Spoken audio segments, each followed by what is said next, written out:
छाया में हम झूठ तो नहीं बोल सकते। सच बोलने का मौका है और आज सच ही बोलने दिख रही, और इसलिए हम यहाँ इकट्ठा हुए हैं और पहले भी इकट्ठा हुए थे। हम इकट्ठा होकर इसको हमें मजबूत करना, ये तो सच्चाई की बात है।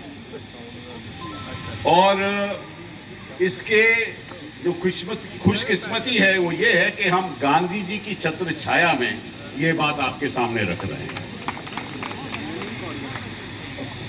गांधी जी सच्चाई के रास्ते पे चलते थे, ये सरकार झूठ के रास्ते पे चल रही है।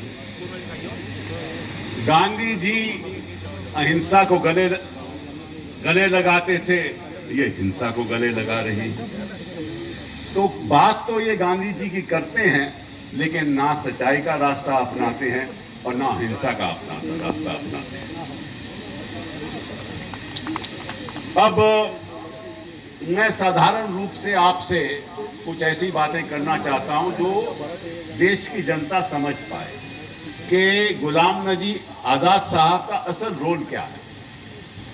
आप कई बार हवाई जहाज में चढ़ते होंगे,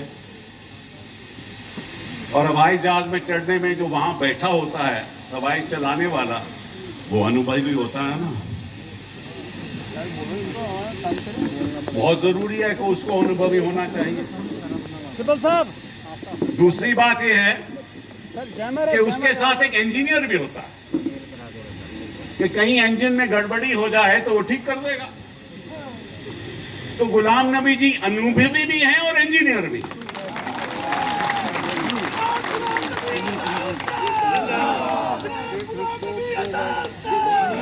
जिले की जमीन असलियत को कांग्रेस को जानते हैं।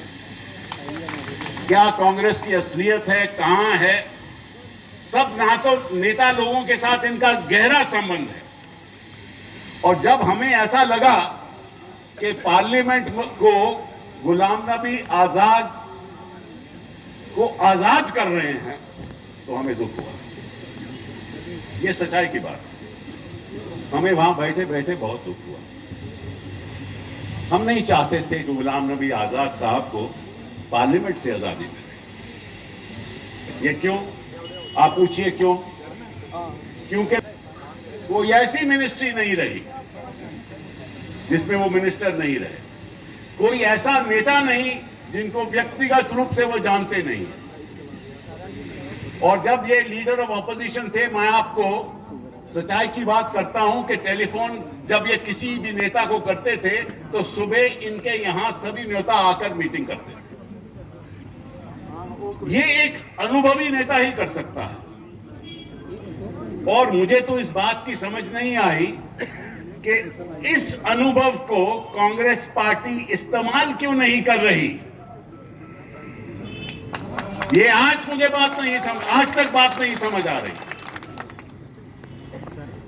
और इसलिए हम यहां पर उपस्थित हुए हैं कि वही मजबूती जिसकी एक चित्र मजबूती के साथ कांग्रेस पार्टी को हमें आगे बढ़ाना है। और आज हम वादा करते हैं कि जो भी हम यहां बैठे और बाहर बहुत सारे लोग बाहर भी नेता लोग हैं, वो भी हम लोगों के साथ हैं। और हम चाहते हैं कि कांग्रेस पार्टी को हर जिले में, हर प्रदेश में मजबूत किया जाए, और उसी लिए हम काम करेंगे। हम नहीं चाहते कि कांग्रेस पार्टी कमजोर हो, क्योंकि अगर कांग्रेस पार्टी कमजोर हो गई तो समझ लीजिए कि देश कमजोर है। देश सर्वप्रिय है, और अगर हमें कोई भी कुर्बानी करनी पड़े उस देश को मजबूत करने के लिए तो हम करेंगे। और कोई भी कुर्बानी करनी पड़े कि कांग्रेस को मजबूत करने के लिए तो वो भी हम करेंगे। हमारे सामने, देश के सामने समस्या क्या है? मैं आपसे पूछता हूं, समस्या क्या है? समस्या ये है कि इस देश में एक ऐसी राजनीति और ऐसा राजनेता बैठा हुआ है जिसकी दृष्टिकोण केवल अपनी पार्टी को ताकत दिलाने के लिए लगी हुई है, देश की जनता को ताकत लगाने के लिए नहीं लगी हुई। जहां देखो विवाद, जहां देखो पैसा का खिलवाड़, पैसे का नाच। हमारी चुनी हुई सरकारों को गिराना, कैसे गिराना? पैसों से गिराना और कई और तरीके अपनाना, उनके ऊपर केस चलाना, ये सब जगह हो रहा है, यहां भी हो रहा है, बाहर भी हो रहा है। तेज बार आप इनका भाषण सुनेंगे, मेरे ख्याल आप भी वहां से आप भी अपना जोश। बड़ू जी बैठिए।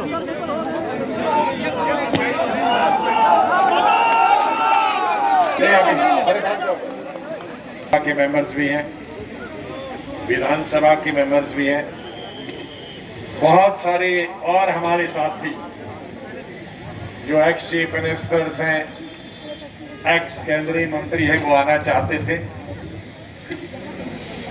लेकिन मैंने उनसे बताया कि सब लोग सोचेंगे भाई जम्मू में ऐसी कौन सी चीज हो रही है कि सभी लोग जा रहे हैं। मैं आप दूसरी दफा जब सभा होगी उसमें आना। मैं सभी मेरे मेंबर्स, डीडीसी, बीडीसी के मेंबर्स हैं, सरपंच, आगे मेरे सब साहिबान, सब इलाकों से आए हुए, कुछ पगड़ियों वाले हैं, कुछ बगैर पगड़ियों के वाले हैं, स्टेट से पहचान सकता हूँ। आप सबका बहुत शुक्रिया, बहुत कम नोटिस पे आए। मैं खाली हमारे जो साथी हैं उनका इंट्रोडक्शन देने के लिए यहाँ आया। आनंद शर्मा जी वो सबसे राज्यसभा में मेरे क्लोज थे, क्लोज इस पोजीशन की वजह से कि मैं लीडर था, ये डिप्टी लीडर थे मेरे साथ और अभी भी डिप्टी लीडर हैं। हिमाचल प्रदेश से इनका ताल्लुक है। ये भी मेरी तरह स्टेट के यूथ कांग्रेस के प्रेसिडेंट, ऑल इंडिया के general secretary, all India president रहे हैं और यूपीए 2 में इंडस्ट्रीज और कॉमर्स के कैबिनेट मिनिस्टर थे। पेशे से वकील है, लेकिन मिनिस्ट्री ने कभी फुर्सत नहीं दी वकालत करने की। भूपिंदर सिंह हुड्डा जी, ये भी हमारे यूथ कांग्रेस के साथी हैं। 10 साल ये तीन दफा इन्होंने चौधरी देवीलाल जी को हराया था, जब वो हिंदुस्तान के बहुत बड़े लीडर थे, डिप्टी सीएम थे, तो उनके हराने जब बहुत जवानी में 3 दफा इन्होंने उनको हराया। इनके पिताजी भी मंत्री थे कैबिनेट के। भाखड़ा डैम जब बना है, बहुत आगे लोग जानते हैं, 50s में, तो इनके पिताजी उस वक्त इरिगेशन के मिनिस्टर थे, तो उनकी रेख देख में भाखड़ा डैम बना, वो भी एमपी रहे। उनके दादाजी गांधी जी के वक्त में डिस्ट्रिक्ट प्रेसिडेंट थे कांग्रेस के, उनके साथ उनकी पिक्चर थे। तो ये तीसरी जनरेशन और चौथी जनरेशन इनका बेटा भी 15 साल लोकसभा में रहा, अभी राज्यसभा में। भूपिंदर सिंह हुड्डा जी अभी ये लीडर ऑफ अपोजिशन है हरियाणा की विधानसभा में। कपिल सिब्बल साहब हमारे देश के बहुत ही बड़े वकील हैं, सुप्रीम कोर्ट के, और बहुत सारे केसेस यहाँ के भी करते हैं, और पॉलिटिकल केसेस हमारे जम्मू कश्मीर की हमारी हालत देखकर मुफ्ती करते हैं। ये भी हमारे यूपीए 1 और यूपीए 2 में मंत्री रहे, कैबिनेट के मिनिस्टर रहे और बहुत सक्षम कैबिनेट मिनिस्टर है, लेकिन बुनियादी दिल्ली और पंजाब से है, लेकिन एमपी अभी उत्तर। मनीष तिवारी साहब पंजाब से हैं, लोकसभा में कई साल रहे हैं और यूपीए गवर्नमेंट में ये इंफॉर्मेशन और ब्रॉडकास्टिंग के मंत्री थे। बहुत सारी मीडिया वाले यहाँ हैं, तो उनसे संबंधित ये हमारे इंफॉर्मेशन ब्रॉडकास्टिंग मिनिस्टर रहे, ऑल इंडिया यूथ कांग्रेस के प्रेसिडेंट भी रहे, और ये अभी भी ये बठिंडा साइड से लोकसभा के मेंबर हैं। अनंतपुर हमारे राज बब्बर साहब, अभी तो इस घूंघट ने एक ही जैसा सबको बनाया है, पता नहीं चलता है।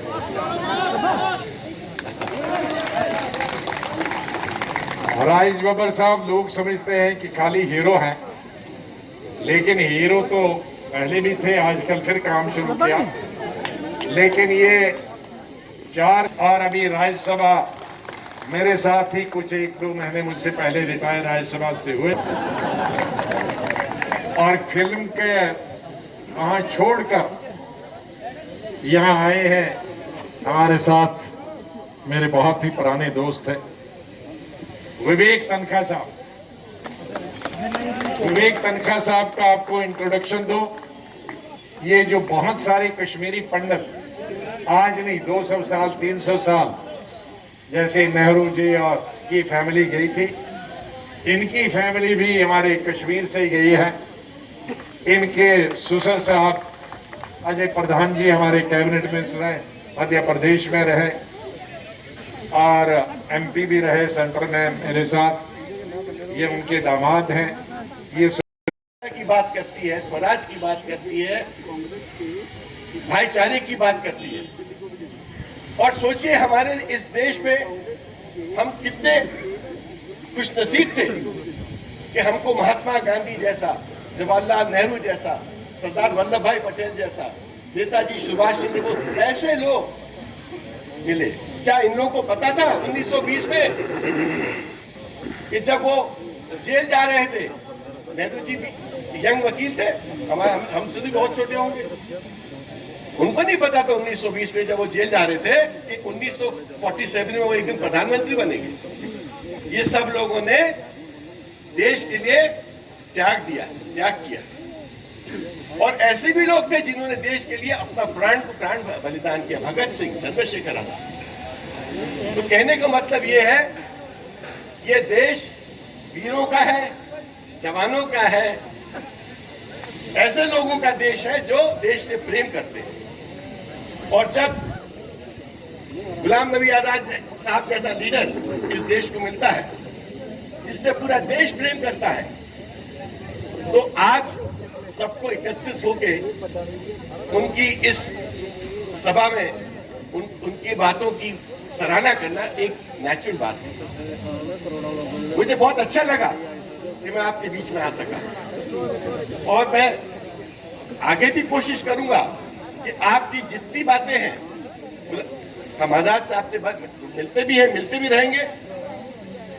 आपकी स्टेटहुड की बात, आपकी नौकरियों की बात, आपकी डेवलपमेंट की बात, आपकी रोडों की बात, आपकी युवकों की बात और आपके ट्राइबल्स की बात, सभी की बात हम लोग अच्छे से और पूरी ताकत से पार्लियामेंट में और सब जगह उठाएंगे, क्योंकि हमको पता है कि कश्मीर, जब मैं कश्मीर कहता हूं, मैं जम्मू कश्मीर लद्दाख तीनों की बात करता हूं।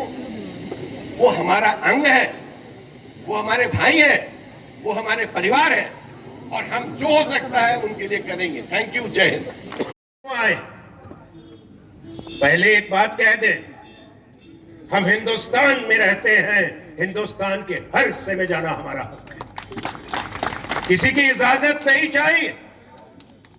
हम आए हैं एक संदेशा देने कि जिस शख्स के साथ 40 बरस से ज्यादा हमने यूथ कांग्रेस में लंबे समय तक सरकार में और कांग्रेस पार्टी में काम किया है, अगर जिनकी टर्म खत्म होने की, रिटायरमेंट की बात से पूरे देश और दुनिया में चर्चा है, अगर वो वापिस आए हैं अपने सूबे में, हम ये कहने के लिए आए हैं कि हिंदुस्तान के तमाम लोग इनके एहसानमंद हैं और हम इनके साथ हैं। मैं इस बात को नहीं मानता, एक टर्म खत्म हुई है, कितनी टर्म रही है, ये पहचान बहुत कम लोगों को मिलती है और वो मिलना आसान नहीं होता। बहुत लोग आते हैं सियासत में, हमारे साथ भी बहुत आए, पर पहचान कुछ लोगों की बनती है देश के अंदर। मुझे कहने में कोई हिचकिचाहट नहीं है, और आप समझते हैं संगठन ओहदा दे सकता है, कांग्रेस पार्टी ओहदेदार बना सकती है। हर व्यक्ति जो ओहदेदार होता है, पदाधिकारी होता है, वो सूबे का या देश का नेता नहीं होता। नेता चंद बनते हैं जिनको लोग मानते हैं, और सिर्फ अपने इलाके के नहीं, दूर केरल में कन्याकुमारी तक भी मानते हो, महाराष्ट्र में मानते हो, पंजाब में मानते हो, यूपी में मानते हो, कर्नाटक में मानते हो। और देखा जब रिटायर हुए, टर्म खत्म हुई, फेयरवेल हुआ, और तमाम ऑपोजिशन, तमाम, शरद पवार बड़े नेता हैं, चाहे वो कम्युनिस्ट पार्टी के हैं, चाहे वो दो ऐसी पार्टी हैं जो आपस में लड़ती है, एक आवाज में उन्होंने अपनी भावना व्यक्त की। इसलिए मैं कहता हूं, ये गलतफहमी नहीं रहनी चाहिए कि कोई रिटायरमेंट है, ये कोई सरकारी नौकरी में नहीं थे, ना हम हैं।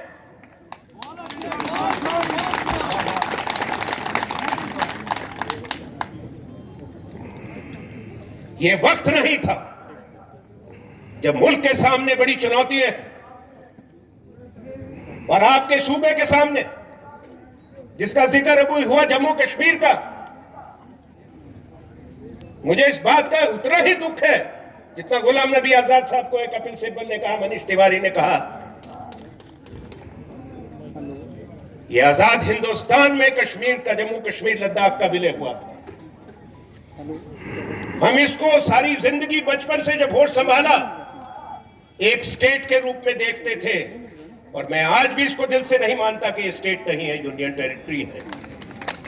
ये स्टेट बनेगी, ये हमारी आवाज है, हमने संसद में भी उठाई है।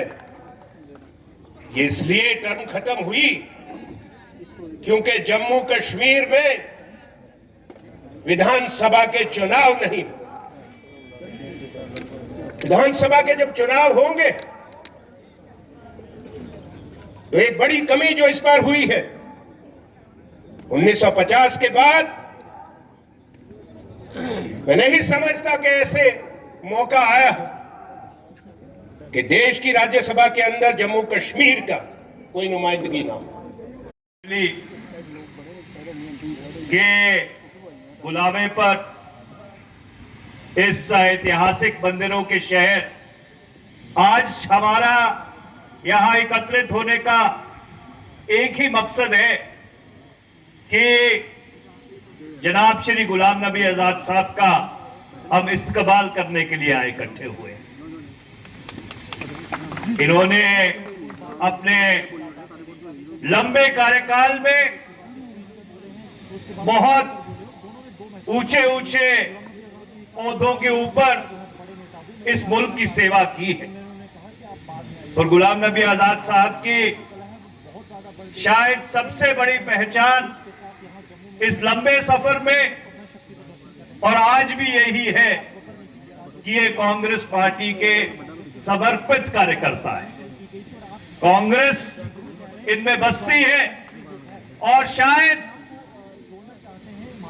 ये कहना गलत नहीं होगा, ये इस मुल्क में चंद उन लोगों में से है जो कांग्रेस के संगठन को पूरी तरह से समझते हैं, और शायद इस मुल्क का कोई ऐसा सूबा नहीं है जिसके ये 2-2, 3-3 बार प्रभारी ना रहे। और आज की तारीख में जब ऊपर संकट है, इस मुल्क की होंद को चुनौती दी जा रही है, वो जो भारत का ख्याल है जिसके ऊपर ये मुल्क आधारित है, उसको बदलने की कोशिश की जा रही है, तो शायद किसी भी समय से ज्यादा आज हमें जरूरत है श्री गुलाम नबी आजाद साहब की, उनके मार्गदर्शन की, उनकी संजीदा सोच की कि इस देश की जो कश्ती है उसको दोबारा से किनारे पे पहुंचाया जाए। इसको, इस सूबे को भारत का मुकुट, भारत का क्षितिज माना गया है और आज हम सब आपसे ये वायदा करते हैं कि जो लड़ाई हमने 5 अगस्त 6 अगस्त 2019 को राज्यसभा और लोकसभा के प्रांगण में शुरू की थी, उस लड़ाई को हम जारी रखेंगे जब तक जम्मू कश्मीर की जो स्टेटहुड है उसको पूरी तरह से राज्य का दर्जा नहीं दिया जाता। आज हम यहाँ इकट्ठे हुए हैं आजाद साहब के उसमें सम्मान में आपने किया आयोजन गांधी ग्लोबल परिवार की ओर से। तो ताराचंद जी कह रहे थे, जो पूर्व उप मुख्यमंत्री हैं, कि आज ये समारोह जो है गुलाम नबी आजाद साहब के रिटायरमेंट की वजह से किया, उसे आजाद किया गया, इस वास्ते समारोह हम आए। देखिए, गुलाम नबी आजाद ना तो राजनीति से रिटायर हुए हैं और ना कभी पार्लियामेंट से आजाद होंगे। ये तो इनके लिए नया अवसर दिया है, अवसर आया है आगे संघर्ष का। ये संघर्ष किया, जैसे सभी ने कहा, गांधीवादी विचारों के हैं जवानी से। तो मेरे को इस बात का गर्व है कि मैं भी एक राजनीतिक परिवार से, स्वतंत्रता सेनानी परिवार से हूं, जिसके दादा भी जेल में रहे, जिसके मेरे स्वर्गीय पिताजी भी 8 विभिन्न जेलों में रहे देश की आजादी लड़ाई में। अंग्रेजों का शूट एट साइट ऑर्डर भी रहा।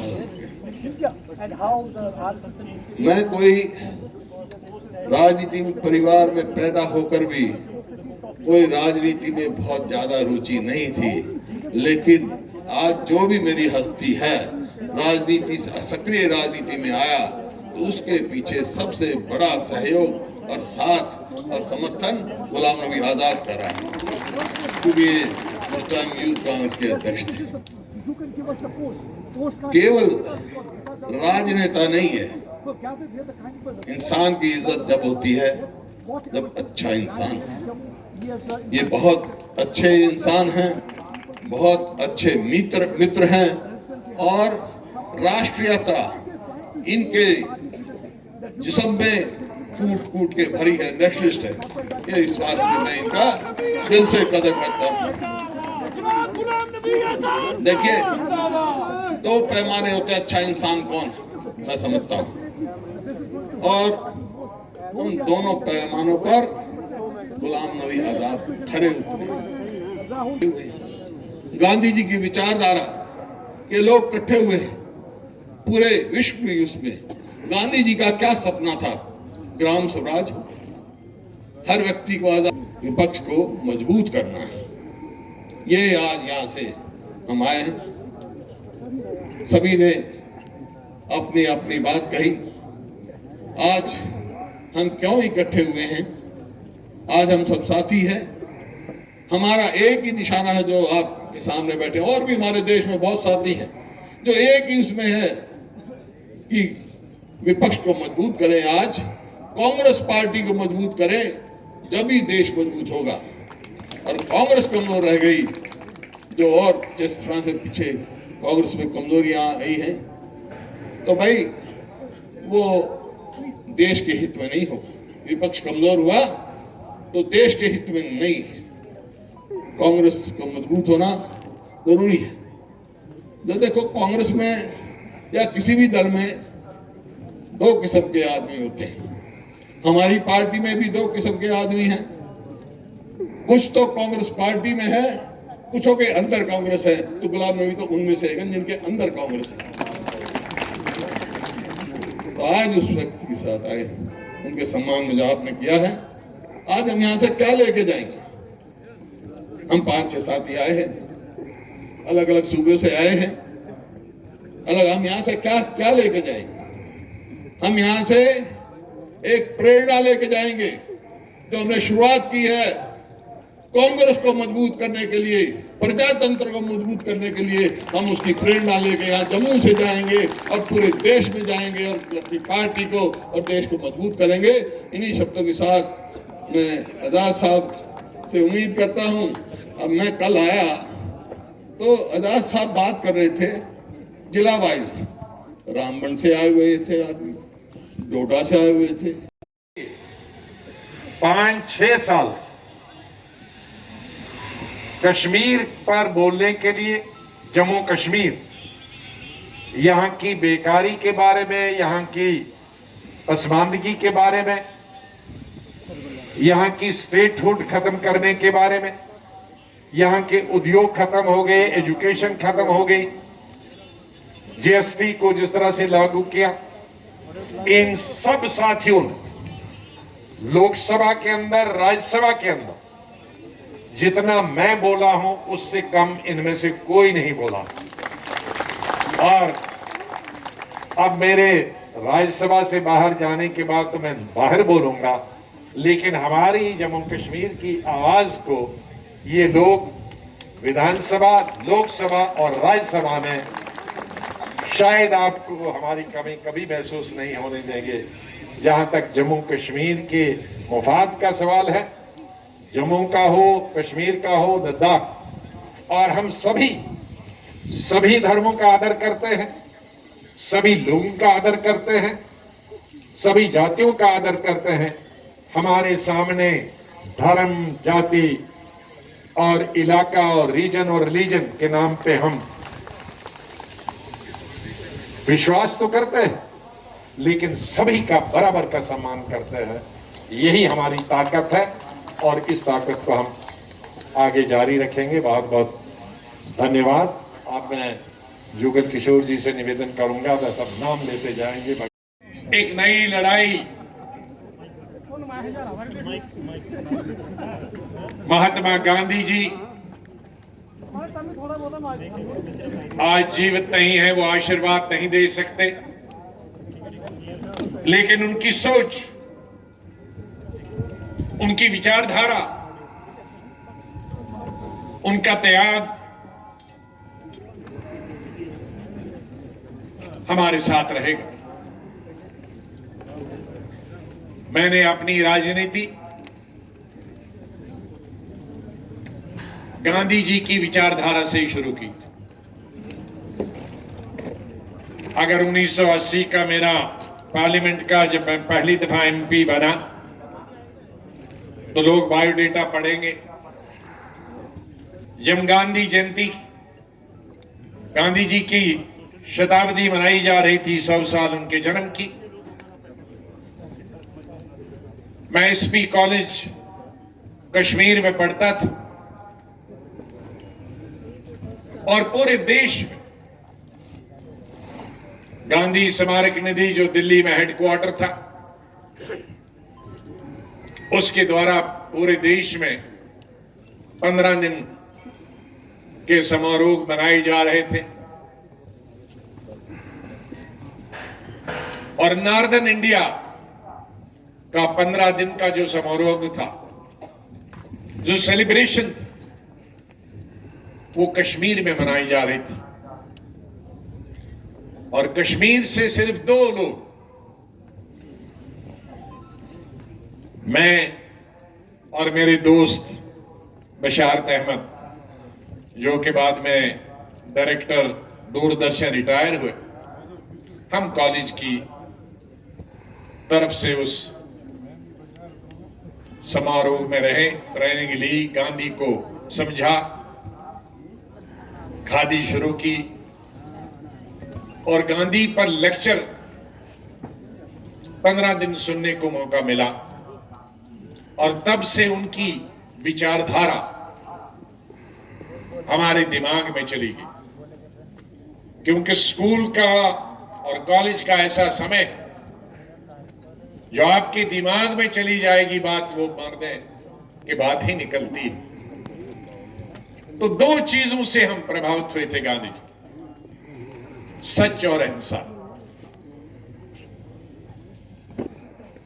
कि मेरे जीवन काल में जम्मू कश्मीर से लेकर कन्याकुमारी तक, सिक्किम से लेकर गुजरात तक, जहां मुझे संगठन में भी, पार्टी में भी, मिनिस्ट्री में भी काम करने का अवसर प्राप्त हुआ इन 40-42, बल्कि संगठन में तो 1977 से 44 वर्षों से मुझे सभी धर्मों का, सभी जातियों का, सभी इलाकों का, सभी प्रांतों के लोगों का और सभी पार्टी के नेताओं का बहुत प्यार रहा। उसके लिए मैं उनका बहुत बहुत आभार प्रकट करता हूं। मेरे साथियों ने कहा कि अभी सेकंड आजादी की बात थी, और राजनीति में लड़ाई कभी खत्म नहीं होती। राजनीति में हम लड़ाई करते हैं बेकारी के खिलाफ, बेरोजगारी के खिलाफ, बीमारी के खिलाफ। अभी हम पूरा देश और पूरा विश्व, पूरी दुनिया 1 साल से बीमारी के खिलाफ जंग लड़ रहा है, जद्दोजहद कर रहा है, जहाद कर रहा है। लेकिन जम्मू कश्मीर में हमें कितने फख्र से हम दुनिया में जाते हैं। मेरे साथियों को मालूम है, मैंने पार्लियामेंट के अंदर बोला कि दुनिया में जितने भी राष्ट्रपति या प्रधानमंत्री हैं, उनसे अगर पूछोगे, अफ्रीका के प्राइम मिनिस्टर पूछोगे, बर्तानिया, अमेरिका, बर्तानिया के प्राइम मिनिस्टर से, ऑस्ट्रेलिया के प्राइम मिनिस्टर से, कनाडा के प्राइम मिनिस्टर से, चीन के प्राइम मिनिस्टर से, अमेरिका के अभी नए प्रेसिडेंट आए हैं, लेकिन सबसे पहले उन्होंने कश्मीर की बात की। उन्होंने मध्य प्रदेश की बात नहीं की, उन्होंने बंबई की बात नहीं की, उन्होंने दिल्ली की भी बात नहीं की। तो कोई भी दुनिया का आदमी नहीं है या लीडर नहीं है जो कश्मीर को कश्मीर के नाम से नहीं जानता, या जम्मू कश्मीर को कश्मीर की स्टेट से नहीं जानता। आज हमारी वो पहचान चलेगी। आज हमें एक डिस्ट्रिक्ट का दर्जा दिया गया, तो इसलिए हमारी लड़ाई वो भी जारी रहेगी पार्लियामेंट और पार्लियामेंट के बाहर कि हमें स्टेट हुड अपनी वापस चाहिए। और जब तक हमारे एमएलए नहीं होंगे, चुने हुए नुमाइंदे नहीं होंगे, वो किसी भी पार्टी के क्यों ना हो, उनके ऊपर जिम्मेदारी हो। जब तक यहां चुने हुए नुमाइंदे मिनिस्टर नहीं होंगे, चीफ मिनिस्टर नहीं होंगे, ये बेकारी, बेरोजगारी, ये सड़कों की हालत, ये पानी की हालत, बिजली की हालत, ये स्कूलों की हालत, ये डिस्पेंसरीज की हालत, अस्पतालों की हालत और ये जहालत बराबर तारी रहेगी, जारी रहेगी, जब तक स्टेट के नुमाइंदे चुनकर नहीं आते तीनों खित्तों से, जम्मू कश्मीर और लद्दाख से। लेह का डिस्ट्रिक्ट यूटी चाहता था, लेकिन कारगिल का डिस्ट्रिक्ट बिल्कुल यूटी नहीं चाहता है, यूटी के खिलाफ। और जम्मू के लोग, चाहे वो कांग्रेस का हो, नेशनल कॉन्फ्रेंस का हो, पीडीपी का हो, बीजेपी का हो, आरएसएस का क्यों ना हो, वो भी स्टेट हुड चाहता। अगर किसी एक में जरूरत है लीडर को किसी पार्टी की, वो कल स्टेटमेंट दे दे कि मुझे स्टेट हुड नहीं चाहिए, कोई नहीं चाहता। तो ये ऐसा कोई कभी नहीं हुआ कि सब पार्टियां स्टेट हुड चाहती। सब पार्टियां, बीजेपी, आरएसएस से लेकर नेशनल कॉन्फ्रेंस और पीडीपी से लेकर पैंथर पार्टी तक, सब चाहती हैं स्टेट हुड हो। और जम्मू में और कश्मीर में और लद्दाख में दो और चीजें चाहिए कि यहां जमीन कम है, इसलिए सिर्फ यहां के ही लोग खरीद सकते हैं। और ये कोई नई बात नहीं, नॉर्थ ईस्ट में है, हिमाचल में है, उत्तराखंड में है, वहां तो आर्टिकल 370 नहीं है। तो वो जमीन सबसे ज्यादा जमीन अगर चली जाएगी, शुरू होगी तो जम्मू की जाएगी, कश्मीर और लद्दाख की, और लद्दाख ले की जाएगी, करगिल की नहीं जाएगी, क्योंकि वहां पर्यटन। और दूसरा, नौकरी यहां के बच्चों को ही यहां के लगनी चाहिए, बाहर वाला नहीं सकता। हम बाहर वालों के लिए खिलाफ नहीं, मैं तो बाहर में ही ज्यादा काम करा। क्यों चाहते हैं? क्योंकि यहां कोई इंडस्ट्री नहीं है। ये हिंदुस्तान, ये अगर दिल्ली से जाओगे तो आधा बिजनेस इसीलिए चलता है कि पंजाब के लोग, हरियाणा के लोग दिल्ली में बीच में से करते हैं, लेकिन हमारे यहां कोई नहीं आता। जिसको जम्मू कश्मीर आना है वही आएगा, बीच में से कोई जाने वाला नहीं। और 3 दफा अभी तक हाई कोर्ट में शायद क्लर्क्स के लिए जगह निकली और वो ऑल इंडिया निकली। एक और डिग्री कॉलेज के लिए, निचले लेवल के लिए एडवर्टीजमेंट निकली, ऑल इंडिया निकली। तो जाहिर है यहां पढ़ाई नहीं, 30 साल से 31 साल से मिलिटेंसी, जो 31 साल से हिंदुस्तान की लड़ाई लड़ रहा। मैं बधाई देना चाहता हूं कश्मीर के लोगों को भी, चिनाब वैली, राजौरी, पुंछ के उन लोगों को भी, कठुआ, सांबा, उधमपुर और जम्मू के विशेष रूप से, क्योंकि हमारा इंटरनेशनल बॉर्डर जम्मू, सांबा और कठुआ, यहां मिलिटेंट आके घुस जाते हैं। ये सब मिलिटेंसी का मुकाबला कर रहे हैं, देश की तरफ से, हिंदुस्तान की तरफ से जान देते हैं, लेकिन उसका सिला यही मिला कि स्टेट के टुकड़े हो जाए, बेकारी बढ़ जाए, बेरोजगारी बढ़ जाए, यहां के उद्योग बंद हो जाए, यहां के टैक्स लगे। 30 साल से खाने के लिए पैसे नहीं है, तो एक टोल था हमारे, आज वहां पठानकोट से लेकर तिवारी जी यहां उधमपुर तक एक टोल था, वो भी खत्म किया था। आज 5 टोल लगाए। कहां से वो टोल के पैसे लगाए? पानी का टैक्स, हाउस टैक्स यहां नहीं था जम्मू और कश्मीर में, लेकिन वो टैक्स भी लगा दिया। अब कपड़े रह गए हैं लोगों के पास, उसको भी खरीदने वाला कोई नहीं होगा, क्योंकि हमारे अलग कपड़े हैं, उसको देके टैक्स भरना पड़ेगा। गाड़ियों के हर दिन डेवलपमेंट की कोई बात नहीं होती है। नौकरी किसी को मैंने नहीं देखा लगते हुए, सड़क की बात नहीं हुई कि सड़क बन रही है, अस्पताल का इंप्रूवमेंट हो उसकी बात नहीं हो रही है, स्कूल में तालीम हासिल हो, कॉलेज में तालीम हासिल हो उसकी बात नहीं हो रही। कौन सा नया टैक्स लगाना है इसकी बात रोज होती है। कहां से लाएंगे ये टैक्स? ये लड़ाई हमने लड़नी है। इस जम्मू कश्मीर में हमारे साथी पार्लियामेंट में लड़ेंगे, और हमने देश के अंदर भी लड़ाई लड़नी है कांग्रेस को मजबूत करने के लिए, क्योंकि कांग्रेस ही एक रास्ता, एक पार्टी है जिसमें सब धर्म के लोग, सब जातियों के लोग और सब प्रांतों के लोग समा सकते हैं। हमारा दिल इतना बड़ा वसी है, जहां हम जात पात के नाम पर, धर्म के नाम पर इंसाफ नहीं बांटते हैं, बल्कि जिसको जरूरत है इंसाफ मिलने की उसको इंसाफ देते हैं।